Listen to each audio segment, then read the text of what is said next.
selon de sensibiliser vraiment chacun dans sa gauche, chacun dans ces valeurs-là. Et après, ça fait déjà quelques années dans le secteur de Montréal, il y avait eu beaucoup de fumée pour un incendie qui était dans le secteur des Chichas.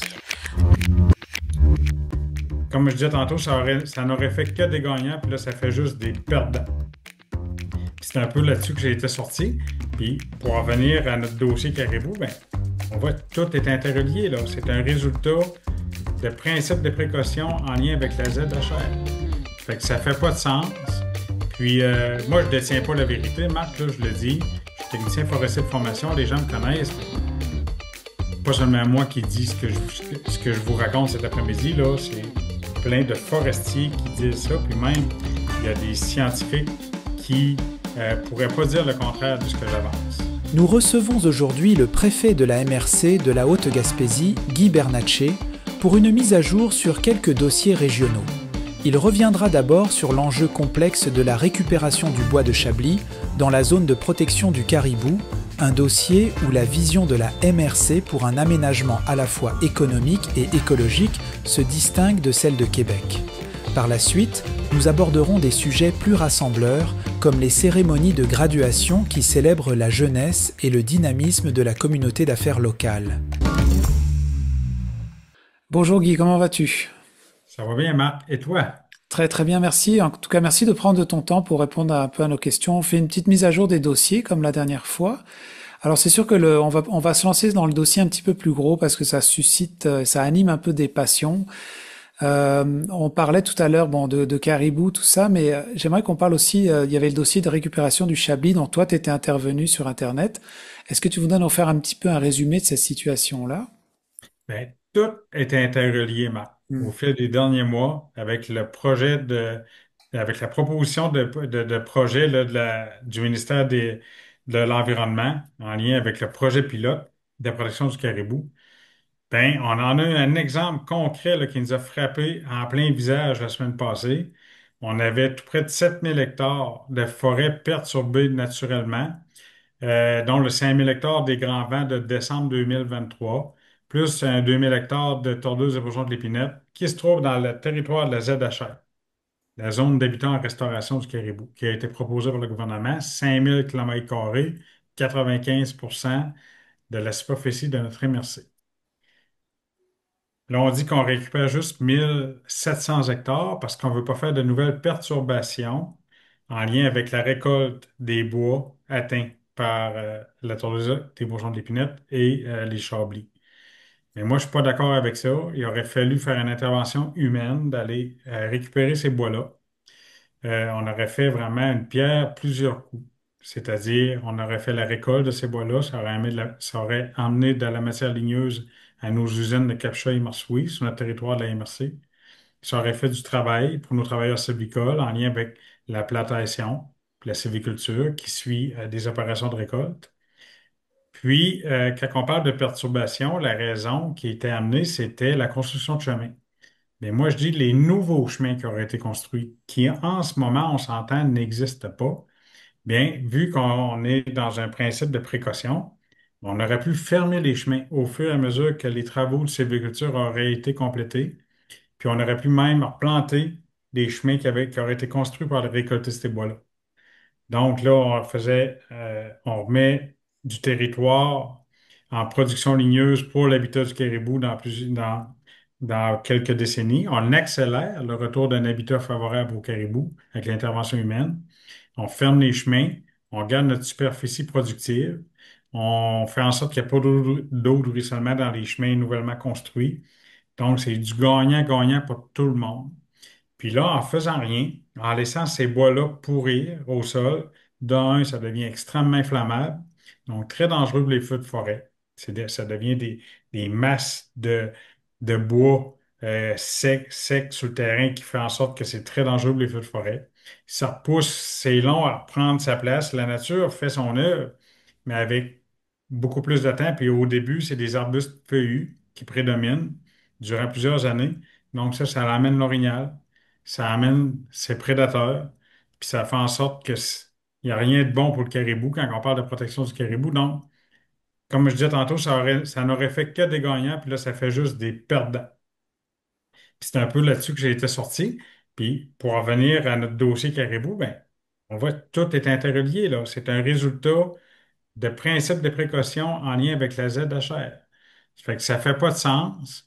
Puis moi, je détiens pas la vérité, Marc, là, je le dis. Je suis technicien forestier de formation, les gens me connaissent, mais pas seulement moi qui dis ce que je vous raconte cet après-midi, là, c'est plein de forestiers qui disent ça, puis même, il y a des scientifiques qui pourraient pas dire le contraire de ce que j'avance. Oui, parce que il y a pas si longtemps, on a fait justement des entrevues avec justement des gens qui travaillent sur le terrain, et puis à entendre un petit peu le discours de tout le monde, on voit que tout le monde voudrait pour que le positif pour le caribou, mais souvent on a des chemins, des façons différentes d'approcher la stratégie au niveau, on va parler de l'aspect social pour les gens qui habitent le terrain, mais aussi pour les animaux eux-mêmes. Comment tu te positionnes toi là-dedans? Ben écoute, tu sais, bien souvent, on entend des scientifiques, des biologistes amener des points de vue qui divergent avec les nôtres, bien entendu, au niveau de l'économie. Mais c'est comme je le dis souvent, l'application de la science passe pas le test de réalité. On n'est pas contre la science, là. On l'entend, là. Mais veut-on devenir un grand parc Forillon en Haute-Gaspésie? Je pense pas, là. On a quand même une historique en lien avec l'occupation de notre territoire, puis de l'aménagement forestier, de l'éolien, du récréotourisme et de toutes les activités qu'on pratique dans notre arrière-pays, ce qui fait bien souvent une des raisons majeures pour laquelle on s'installe ici. On veut pas perdre ça, hein, on s'entend. Euh, je pense que faire des actions d'aménagement forestier qui pourraient être positives pour le caribou, ça existe, dont celle que je viens de parler en lien avec la récupération des chablis puis la tordeuse des bourgeons d'épinette. On s'entend, là, il n'y a pas un scientifique qui va me faire croire que le caribou euh, se trouve dans ce genre de forêt-là. En tout cas, c'est pas favorable à son habitat, pas du tout. Donc, c'est ça, Marc, tu sais. Puis je te donne un exemple concret. En ce moment, il y a le 1 700 hectares, la récupération d'eux, c'est commencé. Donc, on voit l'entreprise Damabois dans l'arrière-pays de Capsaïse, puis de Tourelle, qui ont commencé leurs travaux, puis GDS dans l'arrière-pays de Mont-Louis, par le lac Bouchard et le lac Atruy. Mais ce que ça fait, c'est que là, on voit de la machinerie arriver sur le territoire, dont les niveleuses, qui remettent les chemins en état. Fait que depuis 2023, qu'on n'avait pas eu d'aménagement forestier, au niveau de la ZHR, on voyait tous nos chemins d'accès au territoire se dépérir au fil des années, puis de moins en moins utilisables par les utilisateurs du territoire, ceux qui vont faire plein d'activités en forêt. Fait que là, ça amène ce point positif-là parce qu'il n'y a pas de municipalité, pas une MRC qui a les moyens d'entretenir ce réseau de chemins-là. Donc, quand les industriels viennent faire des travaux d'aménagement forestier, bien, ça fait en sorte aussi que ça entretient les chemins. Donc, il faut le considérer. Puis, moi, je vais toujours tenir le fort en lien avec cette vision-là, qu'on peut avoir un équilibre entre la protection du caribou et notre économie. J'ai fait d'ailleurs un statut Facebook sur ma page préfet vendredi dernier, en après-midi, pour mettre ça en perspective. Toutes les, tout ce qu'on a fait au fil des derniers mois, je dirais des 20 derniers mois, puis, ça a culminé la semaine passée avec notre contre-proposition qu'on a passée en séance de conseil. Est-elle parfaite? Bien sûr que non. Mais c'est une proposition, puis qu'il fallait qu'on fasse à la MRC. Puis, il y a plusieurs bons points là-dedans qui pourraient être considérés par le gouvernement. Donc, j'ai vu plusieurs personnes qui étaient assez condescendants envers notre proposition ou qui la critiquaient sévèrement. Mais moi, je le dis, là, on ne détient pas la vérité, mais il fallait en faire une proposition.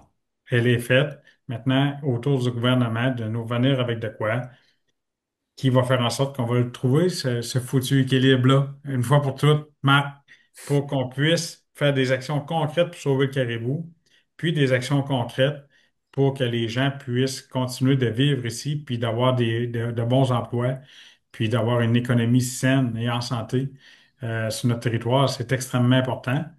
Puis on attend aussi après des mesures de mitigation, puis des mesures de compensation, donc des montants d'argent subséquents à tout ça. On va voir qu'est-ce que le gouvernement va nous présenter dans les prochaines semaines en lien avec notre contre-proposition. Parfait. Bon, on va mettre ça en stand-by sur une tablette en attendant. On a des sujets peut-être un petit peu plus légers, on va dire, entre guillemets. Tu voulais nous parler aussi de la cérémonie de graduation, enfin les cérémonies qui s'en viennent, parce que là c'est vraiment la période de fin d'année scolaire. Tu voulais nous en toucher un mot, c'est ça? Ben absolument, parce qu'à chaque année, moi, c'est le genre d'activité à laquelle j'adore participer. Donc, jusqu'à maintenant, j'ai participé à la cérémonie de graduation de l'école Escabel à Capcha, puis de l'école Saint-Maxime à Mont-Louis. Puis là, cette semaine, ce jeudi, c'est à l'école Gabriel Lecourtois Saint-Anne-des-Monts. Donc, je voulais juste souligner là, le travail extraordinaire des organisateurs de ces cérémonies-là, première des choses. Puis aussi remercier tous les enseignants, les directions, le personnel scolaire, les conducteurs d'autobus euh, qui ont épaulé nos jeunes au fil de leur parcours à leur parcours final, donc finissant à l'école secondaire. Puis moi, à chaque fois, j'ai la chance de prendre la parole lors de ces cérémonies-là, puis je dis aux jeunes, tu sais, je les félicite pour leur parcours et tout, puis je leur dis qu'ils sont les bienvenus. On les accueillera toujours à bras ouverts dans notre belle Haute-Gaspésie pour un retour éventuel pour venir s'établir ici. Pour celles et ceux qui vont poursuivre des études à l'extérieur, il y en a qui vont demeurer ici, il y en a qui vont faire des cours au niveau de formation professionnelle à Saint-Anne-des-Monts, par exemple. Donc, c'est sûr, certain qu'on désire que nos jeunes reviennent s'établir ici pour le futur. Puis c'est important de le souligner, hein, c'est notre jeunesse, c'est notre relève. Puis tous les gens qui s'occupent, toutes les personnes qui s'occupent de ces jeunes-là, de leur avenir, ben c'est la belle occasion lors des cérémonies de graduation de souligner haut et fort. Hmm. Un autre succès qu'on pourrait souligner, dont j'ai pas eu la chance d'assister cette année, mais c'était le tournoi de golf qu'a organisé la MRC. Est-ce que tu voudrais nous en parler un petit peu? Oui, correction, Marc, c'est la Chambre de Ah, commerce la qui Chambre va de commerce, pardon, organiser oui, c'est vrai. C'est vrai. le tournoi de golf de la Chambre de commerce de la Haute-Gaspésie. J'y ai participé comme préfet, puis j'ai été vraiment agréablement, ben, je dirais pas surpris, mais j'étais enchanté de voir combien il y avait de jeunes présents à cette activité-là. Le soir au souper, je regardais la salle, là, puis beaucoup de jeunes entrepreneurs qui étaient présents, qui démontraient un beau dynamisme, puis une joie de vivre, là, vraiment. Contagieuse. Donc, ça démontre que malgré les embûches qu'on peut rencontrer sur notre territoire, on voit qu'on a une chambre de commerce qui est en santé. Ça, je suis content de ça aussi parce que comme préfet, j'ai fait beaucoup de représentations en lien avec le fait qu'on donne un montant d'argent annuel à la chambre de commerce de la Haute-Gaspésie pour qu'elle puisse se déployer à la hauteur de ses ambitions, puis faire des activités justement en lien avec les entrepreneurs de notre coin de pays. Puis je voulais le dire parce que c'est l'ombre hein, de notre MRC, les entreprises qui font qu'on a une vie, on est en vie dans le fond là, tu sais, sur notre territoire, puis de voir ces jeunes-là qui croient en leur coin de pays, dans chacune des communautés de la Haute-Gaspésie. Là, c'était vraiment beau de voir ça, puis je tenais à le souligner. Puis moi, comme préfet, je suis vraiment fier de les représenter au niveau politique. Puis c'était beau de voir ça. Merci beaucoup Guy pour ton temps et puis on essaiera de se reparler peut-être une fois durant la saison estivale avant les élections. C'est bon, Marc, c'est toujours un plaisir. Non,